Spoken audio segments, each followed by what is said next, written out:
before we leave, so You got a construction company working 10 jobs. How often do the people working those 10 jobs know what the priority is? Very rarely.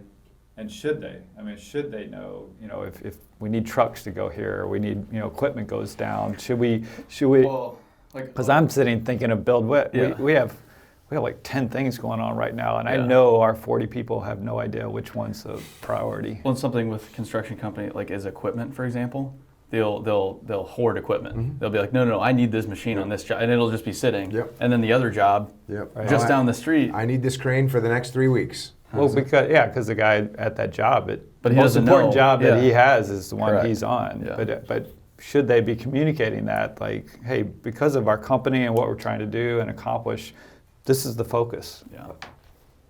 Or at least So- one, and here's two, and here's three, and that's. So let me answer your question. Should the people inside of an organization, whether it's a construction company, or whether it's a finance company, or whether it's a SEAL platoon, should they all know what the priorities are? Absolutely. They should absolutely know what the priorities are. Here's what happens. We as a leader, we start getting focused as well, or we start paying attention to one thing more than something else. And what we know, we think everybody knows. What's clear to us from our position, we think everybody can see from their position. What we think everyone understands because we can understand it, we think everybody can understand. So we have to be very careful. I know I tell a story about when I was a young guy in the SEAL platoons, and we'd go out on patrol. And depending on when I first started in the SEAL teams, they would kind of shuffle you around to different jobs in the patrol. So sometimes I would be a guy that was rear security way at the end of the patrol. So you got 16 guys in a SEAL platoon. I'm the last guy on this patrol. It's nighttime. We're going for miles and miles and miles. It's dark. After 30 minutes or an hour, I don't know where we are. I don't know where we're going. I don't know where the next checkpoint is. I don't know how far it is to the target. I have no idea what's happening. And not only is this miserable for me, because I have no comprehension of my own destiny, but it's tactically unsound. Because if we get into a firefight and we have to go to our last rally point, I don't even know where it was. And then other times I would be out on patrol and I would be the point man or the radio man. And now I'm standing right next to the platoon leader. And the platoon leader's telling me, hey, the target's in another 2 miles away. Oh yeah, we're gonna take a break in 15 minutes. Oh yeah, there's a water source that we're gonna pass by. We're gonna be able to refill our canteens.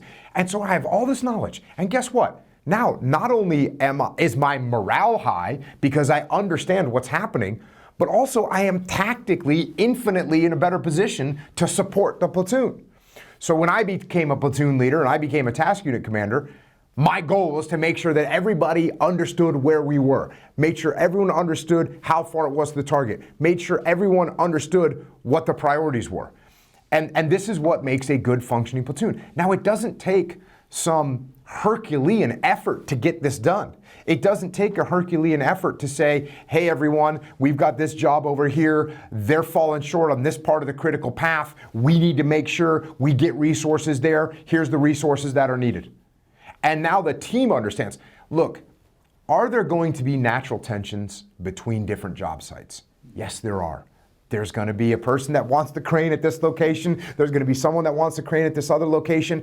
And they both want that crane for the right reasons. They both want to be able to execute their job to the best of their ability.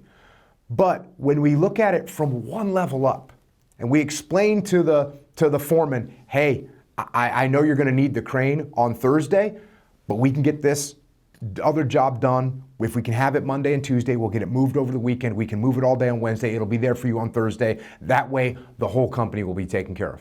Does the guy say, no, screw them?